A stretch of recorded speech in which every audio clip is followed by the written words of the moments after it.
Bismillahirrahmanirrahim. Assalamualaikum warahmatullahi wabarakatuh. Innal hamdalillah nahmaduhu wa nasta'inuhu wa nastaghfiruh wa na'udzu billahi min shururi anfusina wa min sayyiati a'malina may yahdihillahu fala mudilla lahu wa may yudlil fala hadiyalah. Asyhadu an la ilaha illallah wa asyhadu anna Muhammad abduhu wa rasuluhu la nabiyya ba'da. Rabbi shrah li sadri wa yassir li amri wa hlul 'uqdatam min lisani yafqahu qawli. Amma ba'd. Pemirsa yang dirahmati oleh Allah Subhanahu wa taala, segala puji hanya bagi Allah yang telah memperjumpakan kita kembali dengan satu bulan yang diagungkan oleh Allah Subhanahu wa taala, yang oleh para sahabat itu ditunggu sejak 6 bulan yang lalu. Mungkin kita belum termasuk seperti para sahabat yang menunggu-nunggu bulan Ramadan 6 bulan yang lalu. Tetapi paling tidak kita sudah mulai menyadari bahwa sejak bulan Rajab kita sudah berdoa, Allahumma barik lana fi Rajab wa Sya'bana wa balighna Ramadan. Jadi doa-doa yang kita lantunkan sejak bulan Ramadan itu kemudian alhamdulillah diberikan pengabulan oleh Allah Subhanahu wa taala, sehingga pada hari ini kita sudah memasuki bulan Ramadan. Pemirsa yang dirahmati oleh Allah Subhanahu wa taala, meskipun suasana pandemi COVID-19 ini cukup membuat kita tidak bisa melaksanakan aktivitas di luar rumah kita, tetapi sebagai seorang yang beriman, ketika Allah memberikan ketentuannya, yang pertama harus kita lakukan adalah ridho tentang ketentuannya, menerima apa yang menjadi ketentuan Allah. Bagaimana kemudian keridhaan itu menghasilkan sebuah kreativitas. Nah, bersyukurlah kita ketika kemudian Allah mentakdirkan adanya pandemi 19 ini, ya, sehingga kemudian kita bisa bersama-sama melaksanakan mengisi bulan Ramadan itu dengan keluarga kita. Sholat di rumah, tarawih di rumah, tilawah di rumah, bahkan banyak aktivitas yang bisa kita lakukan di rumah bersama dengan keluarga kita. Menurut saya ini merupakan sebuah anugerah yang luar biasa. Jarang mungkin di luar ya pandemi 19 gitu ya, kita sering sekali tersibukkan dengan kegiatan-kegiatan di luar, dengan bekerja, dengan mencari nafkah, walaupun mencari nafkah bagi seorang ayah merupakan sebuah jihad fisabilillah. Tetapi paling tidak saat ini Allah memberikan momentum yang sangat tepat, momentum Ramadan dan juga momentum pandemi COVID-19. Sebagai seorang yang beriman, kita harus meyakini bahwa ini adalah ketentuan Allah yang terbaik buat kita.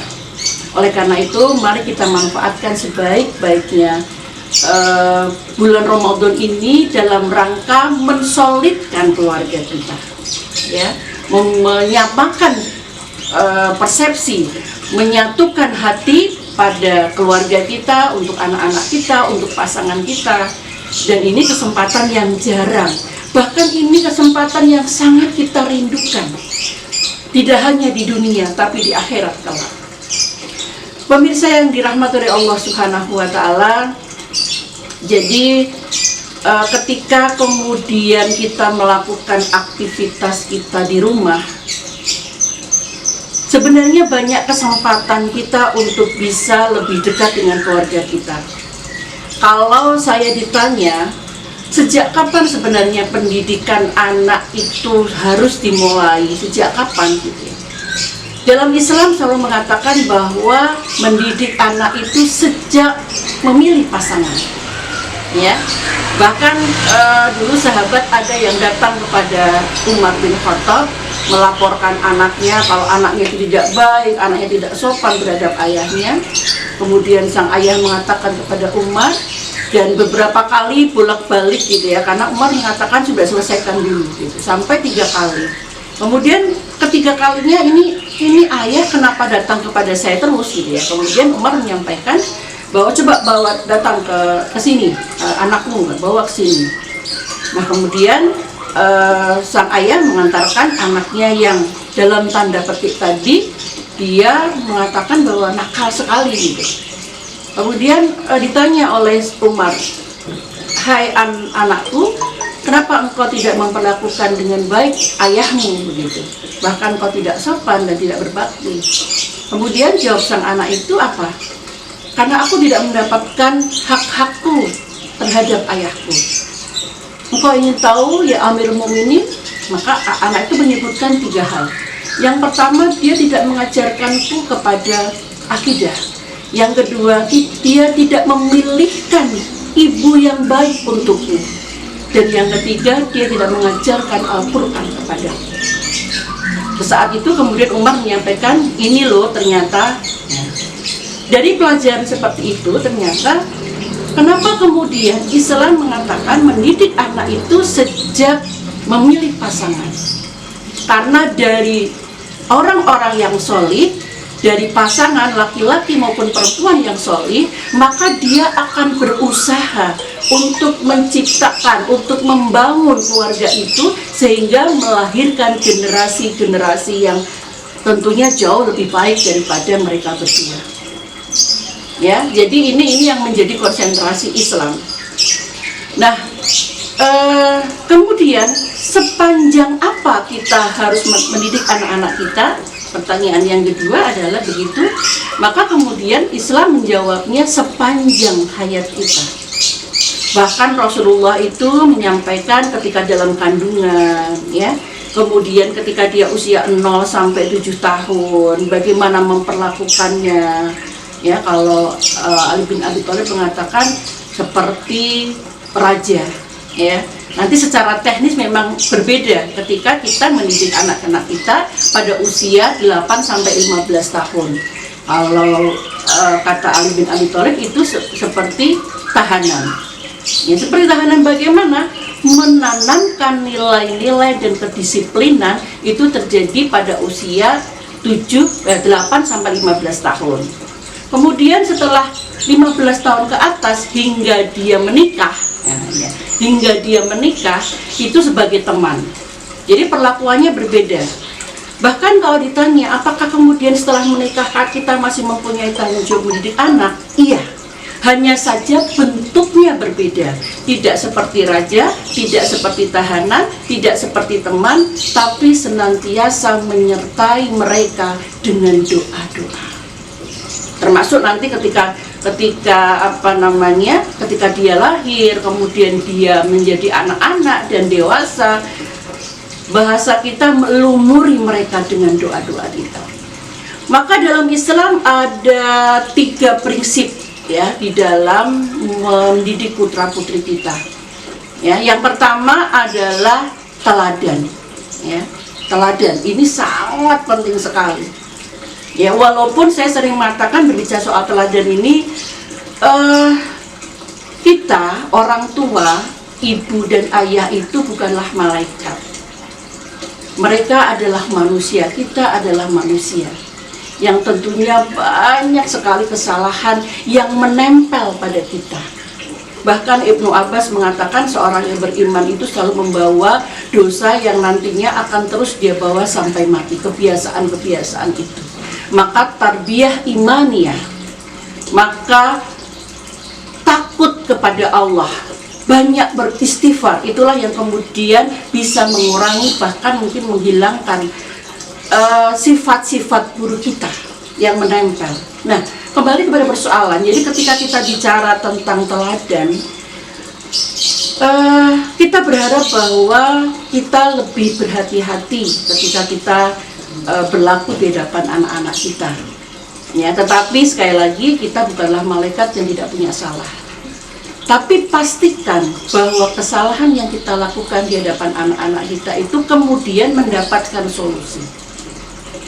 Jadi anak-anak mendapatkan pelajaran dari itu. Oh, ternyata orang tuaku juga berbuat salah. Maka solusinya apa? Ini yang kemudian harus menjadi konsentrasi kita. Maka kalau kita berhati-hati, insya Allah kita akan bisa. Nah, jadi teladan ini merupakan prinsip yang pertama. Bahkan kadang-kadang banyak persoalan-persoalan atau kasus-kasus pendidikan anak itu yang kita tidak terlalu harus banyak ngomong.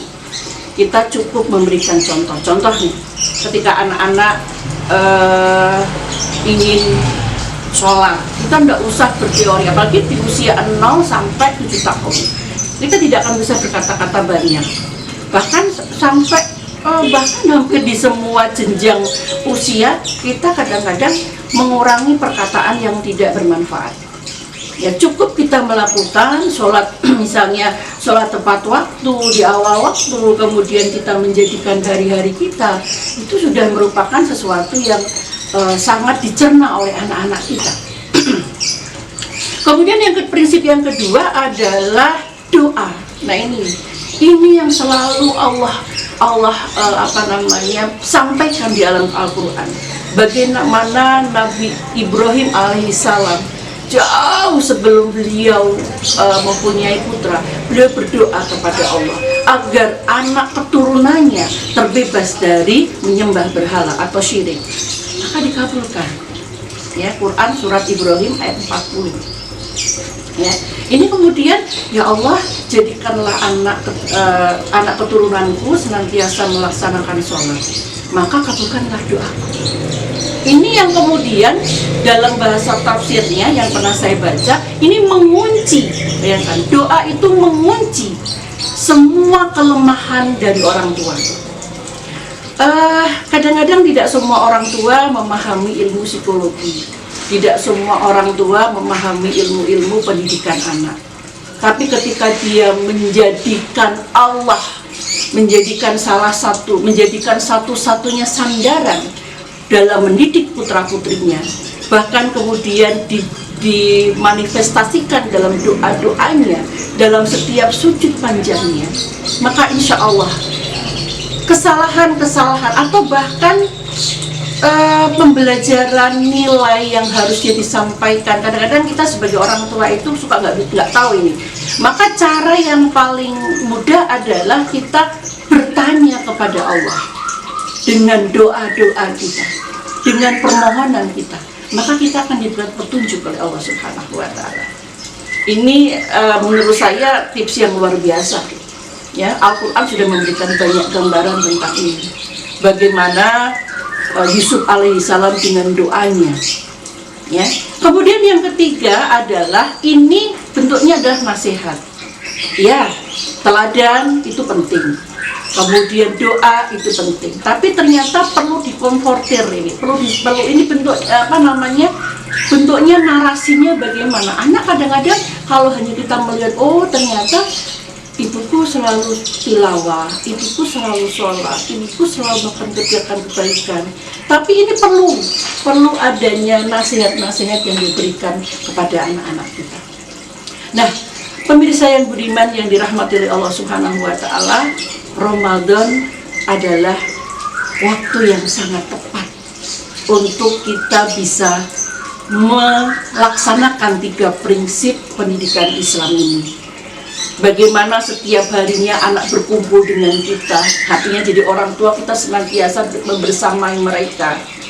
Ya, bagaimana kemudian kita mendoakan mereka, bahkan doa Allah menjanjikan doa-doa kita di bulan Ramadan akan terkabulkan.